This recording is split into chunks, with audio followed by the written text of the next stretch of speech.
Bonjour à tous et ravi de vous présenter cette édition.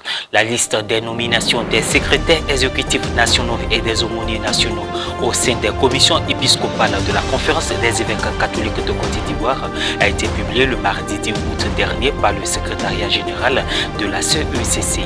Le point dans cette édition. Et puis le 27e congrès de l'Union postale universelle s'est ouvert le lundi 9 août dernier à Abidjan avec pour terme digitalisation des services postaux, développement du e-commerce.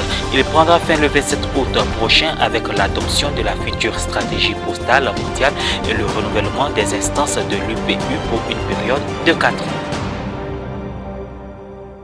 Plus de 2 mois après la 119e assemblée plénière de la Conférence des évêques catholiques de Côte d'Ivoire, tenue du lundi 24 au dimanche 30 mai 2021 à Bonn, village situé dans le diocèse de Yopougon, le secrétariat général de l'épiscopat ivoirien a rendu public le mardi 10 août dernier les résolutions relatives aux nominations des secrétaires exécutifs nationaux et aumôniers nationaux. La Conférence des évêques catholiques de Côte d'Ivoire renouvelle le mandat de 3 ans du secrétaire général de la Conférence des évêques catholiques de Côte d'Ivoire, le père Emmanuel Ouiné. La dite conférence renouvelle le mandat de 3 ans de l'aumônier national de la Légion de Marie, le père Lambert Latte. Nomme le père Émilien Esmel Adou, prêtre claretin, secrétaire exécutif national et aumônier des communautés nouvelles pour un mandat de 3 ans. Vous pourrez consulter la liste complète des nominations sur la page Facebook de la Conférence des évêques catholiques de Côte d'Ivoire. À l'étranger, le père Lazarus Anondé, secrétaire général de la Conférence des évêques catholiques du Ghana, a souligné lors de la conférence de signature de la Convention conjointe Déclaration des chefs religieux contre l'esclavage moderne que la traite des êtres humains est un crime particulièrement odieux car elle implique l'exploitation et l'abus de personnes à des fins lucratives. La signature de la déclaration organisée par le Global Freedom Network a été signée par les chefs religieux du Ghana, de la République démocratique du Congo, du Nigeria et de la Côte d'Ivoire. Le thème esclavage moderne comprend la traite des êtres humains, la servitude domestique, les pires formes de travail des enfants et les mariages forcés et précoces. Les religieux jouent un rôle crucial dans la lutte contre l'esclavage moderne. Toute autre chose dans cette édition, le 27e congrès de l'Union postale universelle UPU se tient du 9 au 27 août prochain à Abidjan. La cérémonie d'ouverture qui s'est tenue le lundi 9 août a été présidée par le Premier ministre Patrick Hachi. Le 27e congrès de l'UPU a pour objectif principal de permettre aux acteurs du secteur postal mondial de réfléchir sur les perspectives de développement de la poste de demain et du rôle crucial que devra jouer l'UPU aux côtés des pays membres. On essaie davantage avec Morel Poti. Le Premier ministre ivoirien Patrick Hachi a procédé lundi dernier à l'ouverture des travaux du 27e congrès de l'Union postale universelle UPU qui devrait consacrer la stratégie d'Abidjan et le renouvellement des instances dirigeants de l'organisation. Cette stratégie d'Abidjan doit tirer les leçons de la crise sanitaire de Covid-19 qui a impacté le secteur postal et plombé les économies à travers le monde, a dit le chef du gouvernement ivoirien, relevant que cela exige un réajustement des services aux citoyens, aux administrations et aux entreprises. Le Congrès mondial de l'Union postale universelle, qui nous réunit toutes et tous aujourd'hui, est un événement dont chacun de nous mesure l'ampleur, l'importance stratégique. En effet, la Poste constitue une industrie de services absolument essentielle aux hommes pour la transmission et l'échange d'informations comme de biens. Cette industrie fut jugée à ce point stratégique qu'elle fut souvent un service public national, aujourd'hui parfois privé, et dont le devenir ne laisse jamais indifférent ni un citoyen, ni un décideur public. Aujourd'hui, cette industrie doit se réinventer pour trouver de nouveau les relais de croissance et nous devons lui bâtir un avenir durable.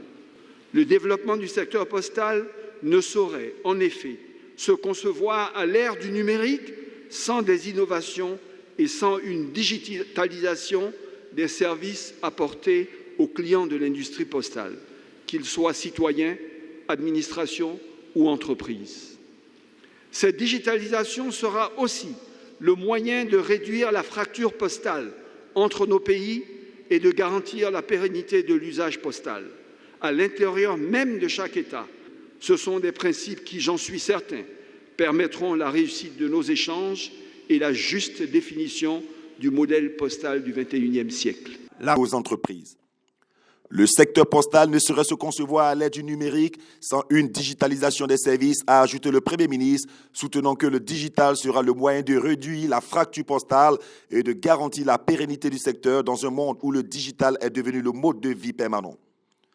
Le directeur général du Bureau international de l'UPU, Bicha Hussein Abdirahman, qui achève son second mandat à la tête de l'organisation, s'est félicité de ce que des changements notables ont lieu dans les services postaux via le digital dans l'ensemble des pays membres. Selon le président du 27e congrès de l'UPU, l'Ivoirien Koti Diakité, cette session qui se déroulera sur 3 semaines verra le renouvellement des équipes dirigeantes de l'Union, la réforme applicable aux pays membres et l'intégration de nouveaux produits. M. Koti Diakité a exhorté les membres à privilégier le consensus afin que les résolutions soient faciles à adopter. Cette session se tient dans un contexte marqué par la pandémie de Covid-19 qui a conduit à la tenue du congrès dans un format hybride, en présentiel et par vidéoconférence. L'Union postale universelle basée à Berne, en Suisse, a été créée en 1874. Elle a tenu sa première session en Afrique en 1934 en Égypte. La Côte d'Ivoire est le 2e pays à abriter ce congrès sur le continent. La stratégie d'Abidjan va gouverner l'Union postale universelle durant les 4 prochaines années. Culture à présent, un an après le décès de Monseigneur Pierre-Marie Coty, un ouvrage très saisissant est écrit en son honneur par l'écrivain Arsène Ablo. C'est une œuvre qui revient sur les faits marquants de la vie de l'évêque émérite de la ville de Daloa, décédé le 17 juillet 2020 à l'âge de 93 ans à Abidjan. Un récit de Maria Bissi. Un an déjà que le parolier de l'hymne national de Côte d'Ivoire, Monseigneur Pierre-Marie Coty, n'est plus.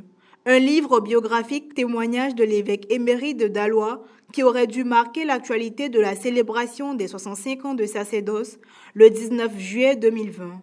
Mais il est décédé 48 heures avant. Toutefois, au prix de maintes entretiens qu'il a eus avec l'homme de Dieu, Arsène Angelbert Ablo s'est résolu à lui consacrer une biographie, un livre témoignage baptisé Monseigneur Pierre-Marie Coty, un pasteur selon le cœur de Dieu, sa vie et son sacerdoce. L'ouvrage est préfacé par Monseigneur Joseph Aké et il est le premier tome d'une série parue sous les presses des éditions Pauline le samedi 17 juillet 2021. La vie et l'œuvre de Monseigneur Coty sont explorées par l'auteur à l'aube des époques coloniales et post-indépendance, offrant un panorama saisissant de l'histoire des 20e et 21e siècles de la Côte d'Ivoire. Surfant sur la prééminence des valeurs religieuses, sur les honneurs mondains, l'écrivain revisite à travers son ouvrage les vertus chrétiennes qui devraient guider les pas de tous en cette vie où la solidarité et l'humilité semblent être reléguées au calende grec. Convaincu qu'il faille rendre honneur et gloire à nos éminences, Arsène Angelbert Ablo entend avec les autorités catholiques du pays lancer une levée de fonds pour ériger une stèle en la mémoire de Monseigneur Pierre-Marie Coty. Arsène Angelbert Ablo, faut-il le rappeler, est né le 15 juillet 1973 à Mons. Diplômé de tourisme international, il a été nourri à la sève littéraire par des parents enseignants de leur état. Il se fait connaître au gré de ses voyages professionnels de par le monde, en remportant de nombreux concours littéraires, voguant du théâtre au roman, en passant par la poésie et des opus religieux, avec une dévotion mariale à nul autre pareille.